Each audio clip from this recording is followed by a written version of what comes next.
Hello guys and welcome back to best car picks. നമുക്കറിയാം Creta എന്ന് പറഞ്ഞ വാഹനം ഇന്ത്യയിൽ വളരെയധികം സക്സസ്ഫുൾ ആയിട്ടുള്ള ഒരു അബോ 4 മീറ്റർ കോമ്പാക്ട് SUV ആണ്. 2015 ആദ്യമായിട്ട് ഇന്ത്യയിൽ ഇറങ്ങുന്നത്. ഇറങ്ങിയപ്പോൾ തന്നെ അത്യാവശ്യം നല്ല രീതിയിലുള്ള റെസ്പോൺസ് ഈ വാഹനത്തിന് ലഭിച്ചതായിരുന്നു. അതിനുശേഷം 2020 നമുക്ക് തന്നെ സെക്കൻഡ് ജനറേഷൻ മോഡൽ കിട്ടുന്നത്. ഫസ്റ്റ് ജനറേഷനിൽ തന്നെ ഒരു ഫേസ് ലിഫ്റ്റ് ഒക്കെ കൊടുത്തിട്ടുണ്ട്. കറക്റ്റ് ടൈമിൽ പ്രോപ്പറായിട്ട് തന്നെ അപ്ഡേറ്റ് ചെയ്ത് പോകുന്ന ഒരു വാഹനമാണ് ക്രെറ്റ. പിന്നെ കഴിഞ്ഞ വർഷം സ്റ്റാർട്ടിങ്, അതായത് 2024 ജാനുവരി ഒക്കെ ആയപ്പോഴേക്കും ഈ വാഹനത്തിൻ്റെ സെക്കൻഡ് ജനറേഷൻ്റെ ഒരു മേജർ ഫേസ് ലിഫ്റ്റഡ് വേർഷനും ഹ്യുണ്ടായി പുറത്തിറക്കിയായിരുന്നു. അതാണ് നമുക്കിപ്പോൾ കിട്ടുന്നത്. കണ്ടാൽ ശരിക്കും ഒരു ഫേസ് ലിഫ്റ്റിലൊക്കെ ഉപരി ശരിക്കും ഇപ്പോഴത്തെ പല കമ്പനികളും ചെയ്യുന്നൊരു ജനറേഷൻ അപ്ഡേറ്റ് പോലെയാണ് ഹ്യുണ്ടായി അതിൻ്റെ അകത്ത് മാറ്റങ്ങൾ വരുത്തിയത്. അതിപ്പം നമ്മൾ എക്സ്റ്റീരിയർ ഡിസൈൻ്റെ കേസ് എടുക്കുകയാണെങ്കിലും സൈഡ് ഒഴികെ ബാക്കിയെല്ലാം അവർ മാറ്റി.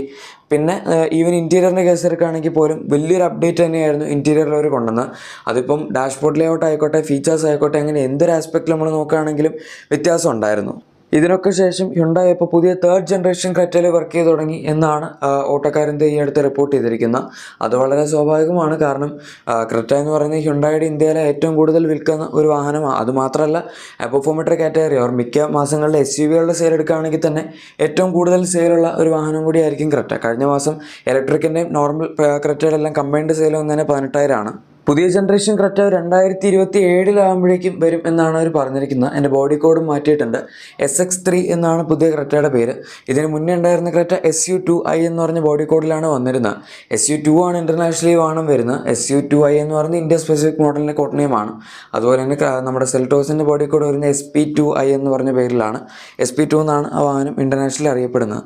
ഇതിലൊക്കെ ഒരു മാറ്റം വരുത്തിക്കൊണ്ടാണ് പുതിയ SX3 എന്ന് പറഞ്ഞ ബോഡി കോഡായിട്ട് ക്രെറ്റ വരുന്നത്.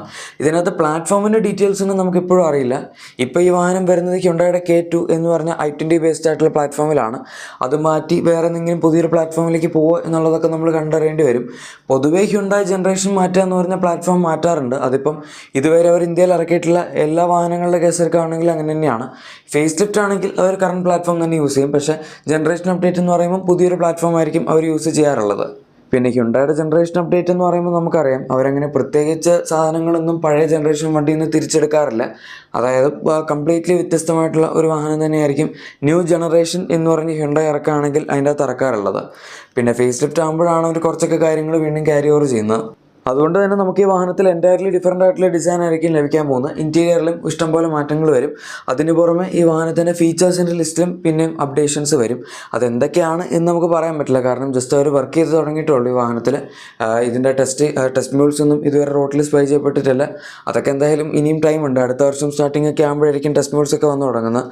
പിന്നെ ഇന്ത്യ എന്ന് പറയുന്ന ക്രെറ്റയ്ക്ക് അത്യാവശ്യം വളരെ വലിയൊരു മാർക്കറ്റാണ്. ഇൻ്റർനാഷണലി ഉള്ളതിലും കൂടുതൽ മാർക്കറ്റ് ഹ്യുണ്ടായിക്ക് ക്രെറ്റയ്ക്കുള്ളതും ഇന്ത്യയിൽ തന്നെയാണ്.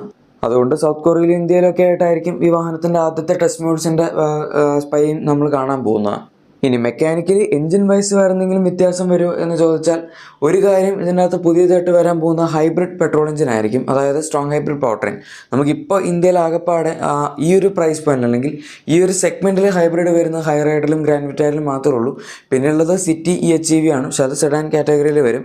അതുകൊണ്ട് തന്നെ ഇപ്പം ഹൈബ്രിഡ് വേണം അല്ലെങ്കിൽ നല്ല മൈലേജ് വേണം എന്നൊക്കെ ഉള്ളവർക്ക് എടുക്കാൻ പറ്റിയത് ക്രെറ്റയുടെയും സെൽറ്റോസിനും ഡീസൽ കഴിഞ്ഞാൽ പിന്നെ നമ്മുടെ ഗ്രാൻഡ് വിറ്റാര അതുപോലെ ഹൈറൈഡിൻ്റെ ഒക്കെ ഹൈബ്രിഡാണ്. പക്ഷേ ഇനി വരാൻ പോകുന്ന പുതിയ ജനറേഷൻ ക്രെറ്റയിൽ അവർ ഈ പറഞ്ഞ പോലെ ഒരു സ്ട്രോങ് ഹൈബ്രിഡ് പവർ ട്രെയിൻ കൊടുക്കും എന്ന് പറയുന്നുണ്ട്. അത് നല്ലൊരു നീക്കമാണ്. കാരണം അപ്പോൾ അവർക്ക് എല്ലാ സെഗ്മെൻറ്റിലും വണ്ടിയായി. അതായത് ക്രെറ്റയിൽ തന്നെ ഇഷ്ടംപോലെ പവർ ട്രെയിൻ ഓപ്ഷൻസ് ആകും. ഇപ്പം നോർമൽ NA പെട്രോളായി, 1.5 ടർബോ പെട്രോളായി, ഡീസലായി, അതുപോലെ തന്നെ ഹൈബ്രിഡുമായി. ഡീസലിൻ്റെ കാര്യം 2027 ആകുമ്പോഴേക്കും നമുക്ക് പറയാൻ പറ്റില്ല എന്താവും എന്നുള്ളത്.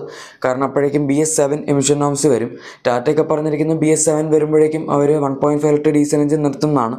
കാരണം അത്ര അപ്ഗ്രേഡ് ചെയ്യുന്ന കോസ്റ്റ് വരുമ്പോഴേക്കും അത് അവർക്ക് വയബിൾ ആവില്ല. മാത്രമല്ല അത് അത്രയും പ്രൈസ് കൂട്ടി ഇറക്കി കഴിഞ്ഞാൽ ആൾക്കാർ വാങ്ങാനും ചാൻസ് കുറവാണെന്നാണ് നമ്മുടെ ടാറ്റ മോട്ടോഴ്സ് പറഞ്ഞിരിക്കുന്നത്. ഹ്യുണ്ടായി അങ്ങനെ അതിനെപ്പറ്റി പ്രത്യേകിച്ചൊന്നും പറഞ്ഞിട്ടില്ല. അവർ ഡീസൽ എഞ്ചിൻ നിർത്തുന്നോ അല്ലെങ്കിൽ 1.5 ലിറ്റർ എഞ്ചിൻ നിർത്തുന്നോ എന്നൊന്നും. പക്ഷേ നമുക്ക് കണ്ടറിയേണ്ടി വരും എന്താണ് സംഭവിക്കാൻ പോകുന്നതെന്ന്. കാരണം അവർ നിർത്താനുള്ള സാധ്യതയുണ്ട്. കാരണം 2 ലിറ്റർ ഡീസൽ എഞ്ചിൻസ് ഒക്കെ പിന്നെയും കണ്ടിന്യൂ ചെയ്യുമെങ്കിലും 1.5 ഒക്കെ നമ്മൾ പറഞ്ഞ പോലെ ആ ഒരു കോസ്റ്റ് കുറച്ചധികം കൂടുതലായി കഴിഞ്ഞാൽ ഇപ്പോൾ ഹൈബ്രിഡും അതുപോലെ ഡീസലും സെയിം പ്രൈസ് പോയിന്റിൽ കിട്ടിക്കഴിഞ്ഞാൽ ആൾക്കാർ ചിലപ്പം ഹൈബ്രിഡ് ആയിരിക്കും കൂടുതൽ പ്രിഫർ ചെയ്യുന്നത്. കാരണം മൈലേജ് അതിന് നമുക്ക് ടൗണിൽ കൂടെ ഓടുമ്പോൾ കൂടുതൽ കിട്ടും. ബാറ്ററി പവറിലായിരിക്കുമല്ലോ വർക്ക് ചെയ്യുന്നത്. അപ്പോൾ നമുക്ക് ആ ഒരു എഫിഷ്യൻസി ഫാക്ടർ അതിൻ്റെ അകത്ത് പ്ലസ് പോയിൻ്റ് ആണ്. പിന്നെ ഇപ്പോഴും ഈ സെഗ്മെൻറ്റിൽ ആകെപ്പാടെ ഡീസൽ ഓഫർ ചെയ്യുന്ന ക്രെറ്റയിലും സെൽറ്റോസിലും മാത്രമേ ഉള്ളൂ. ബാക്കി വാഹനങ്ങളിലൊന്നും നമുക്കിപ്പോൾ ഡീസൽ കിട്ടുന്നില്ല. അതുപോലെ ഈ വാഹനത്തിൻ്റെ ബാക്കി എഞ്ചിൻ ഓപ്ഷൻസിലൊന്നും ഒരു വ്യത്യാസം ഉണ്ടാവില്ല. ഞാൻ നേരത്തെ പറഞ്ഞ 1.5 NA പെട്രോൾ ഉണ്ടാവും, 115 PS പവർ, 144 Nm ടോർക്കാണ് ജനറേറ്റ് ചെയ്യുന്നത്. പിന്നെ വരുന്ന നമ്മുടെ 1.5 ടർബോ പെട്രോളാണ്, അതിന് 160 bhp അതുപോലെ 253 Nm ടോർക്കാണ് ജനറേറ്റ് ചെയ്യുന്നത്. 1.5 NA ആകുമ്പോൾ CVT-യിലും 6 സ്പീഡ് മാനുവലും കിട്ടും. ടർബോ ആകുമ്പോഴേക്കും നമുക്ക് 7 സ്പീഡ് DCT അതുപോലെ 6 സ്പീഡ് മാനുവൽ കിട്ടും. പിന്നെ ഡീസൽ എഞ്ചിൻ വരികയാണെങ്കിൽ 6 സ്പീഡ് ടോർക്ക് കൺവേർട്ടർ 6 സ്പീഡ് മാനുവലായിരിക്കും കിട്ടുന്നത്. അത് 116 PS പവറും 250 Nm ടോർക്കാണ് ജനറേറ്റ് ചെയ്യുന്നത്. പിന്നെ CNG ആണ് ഈ വാഹനത്തിന് വരാൻ അടുത്ത പോസിബിലിറ്റി ഉള്ളത്. അതിപ്പോൾ നമുക്ക് ഈ വാഹനത്തിൽ കിട്ടുന്നില്ല, പക്ഷേ എന്നാൽ ചാൻസ് ഉള്ള ഒരു മോഡലാണ്. ഇപ്പോൾ CNGയുടെയൊക്കെ സെയിൽസ് അത്യാവശ്യം കൂടുന്നുണ്ട്. ഈ സെഗ്മെൻറ്റിൽ നമുക്ക് ഗ്രാൻഡ് വിറ്റാരിലും ഹൈ റൈഡറിലും ഒക്കെ ഇപ്പോൾ CNG അവൈലബിൾ ആണ്. ഈ വണ്ടിയുടെ ലോഞ്ച് നമ്മുടെ ഹ്യുണ്ടായുടെ ഒരു പുതിയ വണ്ടി വരുന്നുണ്ട്, NI19 എന്നാണ് അതിന് കോഡ് നെയിം. പക്ഷേ ഈ വണ്ടി അൽക്കസാറിൻ്റെയും ടിസോണിൻ്റെ ഇടയിലായിട്ട് അവർ പ്ലേസ് ചെയ്യാൻ പോകുന്ന ഒരു പുതിയ മിഡ് സൈസ് SUV ആയിരിക്കും. അതായത് ഏകദേശം സ്കോർപ്പിയൻ്റെ ഒക്കെ കാറ്റഗറിയിൽ നിന്ന് വേണമെങ്കിൽ പറയാം, ഓർ XUV700 പോലെയൊക്കെ. നമ്മുടെ അൽക്കസാർ എന്ന് പറയുമ്പം അതിനേക്കാൾ ഇത്തിരി കൂടെ ചെറിയ വാഹനമാണല്ലോ, അതായത് ക്രെറ്റ ബേസ്ഡ് ആണല്ലോ. അതുകൊണ്ട് അത് റീപ്ലേസ് മീൻസ് അതിൻ്റെയൊക്കെ കുറച്ചുകൂടെ മുകളിലായിട്ടുള്ള ഒരു വാഹനമായിരിക്കും ഇനി വരാൻ പോകുന്നത്. അതിൻ്റെ ലോഞ്ചിന് ശേഷമായിരിക്കും ഈ പുതിയ ജനറേഷൻ ക്രെറ്റ ഇറക്കാൻ പോകുന്നതെന്നാണ് പറയുന്നത്. അതുപോലെ തന്നെ നമ്മൾ ക്രെറ്റ ഇലക്ട്രിക്കിൻ്റെ കേസൊക്കെ ആണെങ്കിൽ ഇതിൻ്റെ കാര്യത്തിൽ ഇപ്പോൾ പ്രത്യേകിച്ച് നമുക്ക് പുതിയ ന്യൂസൊന്നുമില്ല. അതായത് ഈ വണ്ടി 2027 അപ്ഡേറ്റ് ആവില്ല എന്നാണ് പറയുന്നത്. ഇപ്പോൾ നമുക്ക് എക്സാമിനായിട്ട് എടുക്കാനാണെങ്കിൽ 24 സ്റ്റാർട്ടിങ്ങിലാണ് പുതിയ ജനറേഷൻ ഐസ് പവർഡ് ക്രെറ്റ വന്ന് ഫേസ് ലിഫ്റ്റ് ആയിട്ട്. പക്ഷെ അത് കഴിഞ്ഞിപ്പോൾ ഏകദേശം ഒരു വർഷത്തിന് ശേഷമാണ് നമ്മുടെ ക്രെറ്റ ഇലക്ട്രിക് വന്നിരിക്കുന്നത്. അതുകൊണ്ട് തന്നെ 2028 ആകുമ്പോഴായിരിക്കും മിക്കവാറും ഈ വാഹനത്തിന് ജനറേഷൻ മാറാൻ പോകുന്നത്. എന്തായാലും എന്തെങ്കിലുമൊക്കെ ഇതിൻ്റെ അകത്ത് മാറും, അവരങ്ങനെ തന്നെ വെച്ചുകൊണ്ടിരിക്കുകയൊന്നുമില്ല. പക്ഷേ പ്രശ്നം 2025 ഈ വണ്ടി വന്നു, അപ്പോൾ 27 ആകുമ്പോഴേക്കും മാറ്റാമെന്ന് പറഞ്ഞാൽ 2-3 വർഷം ആകപ്പാട് ഇത് ലോഞ്ചായിട്ടായിട്ടുണ്ടാവുള്ളൂ.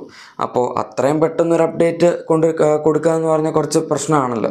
പിന്നെ ആ ഒരു സമയമൊക്കെ ആകുമ്പോഴേക്കും വേറെ പല വാഹനങ്ങളുടെയും അപ്ഡേറ്റഡ് വേർഷൻസ് ഒക്കെ വരും. നമുക്ക് ഗ്രാൻഡ് വിറ്റാരയുടെ പുതിയ ഫേസ് ലിഫ്റ്റ് വരാൻ സാധ്യതയുണ്ട്. അതിൻ്റെ ഫേസ് ലിഫ്റ്റിൻ്റെ ടെസ്റ്റിംഗ് നടക്കുന്നില്ലെങ്കിലും നമ്മുടെ പുതിയ 7 സീറ്റർ ബേസ്ഡ് ആയിട്ടുള്ള ഗ്രാൻഡ് വിറ്റാരയുടെ ടെസ്റ്റിംഗ് നടക്കുന്നുണ്ട്. അതിൻ്റെ സ്പെയർ ഷോട്ടൊക്കെ കഴിഞ്ഞ ദിവസം വന്നായിരുന്നു. സോ അതിൻ്റെ അകത്ത് നമുക്ക് ടെക്നോളജി വൈസ് കുറച്ചും കൂടെ വ്യത്യാസം കാണാൻ പറ്റും. കുറേയൊക്കെ അവരുടെ ഈ വിറ്റാര ബേസ്ഡ് ആയിട്ടുള്ള ഫീച്ചേഴ്സും നമുക്ക് ഇനിയിപ്പം ബാക്കി വാഹനങ്ങളിലും കിട്ടിത്തുടങ്ങാനുള്ള സാധ്യതയുണ്ട്. അങ്ങനെ കുറേ അപ്ഡേറ്റ്സ് വരാം. പിന്നെ കുഷാക്ക് ടൈഗൺ അതിനൊക്കെ അപ്ഡേറ്റ്സ് വരാം. ഫേസ് ലിഫ്റ്റുകൾ അതിനും പെൻഡിങ് ആണ്. സോ അങ്ങനെ ഇഷ്ടംപോലെ വാഹനങ്ങൾ വരും. നമുക്കപ്പോൾ വീണ്ടും ചൂസ് ചെയ്യാൻ ഒരുപാട് ഓപ്ഷൻസും ആവും ആ സമയം ആകുമ്പോഴേക്കും.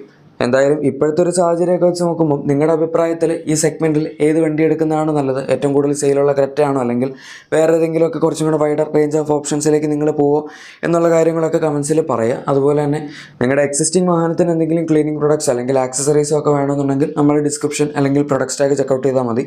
അവിടെ നിങ്ങൾക്ക് എല്ലാ കാര്യങ്ങളും ലഭിക്കുന്നതായിരിക്കും. പിന്നെ മറക്കാതെ തന്നെ വീഡിയോ ഇഷ്ടപ്പെട്ടെങ്കിൽ ലൈക്കും സബ്സ്ക്രൈബും ഷെയറും കൂടെ ചെയ്തേക്കാം. നമുക്ക് മറ്റൊരു വീഡിയോയിൽ കാണാം. Thank you for watching my video and good bye.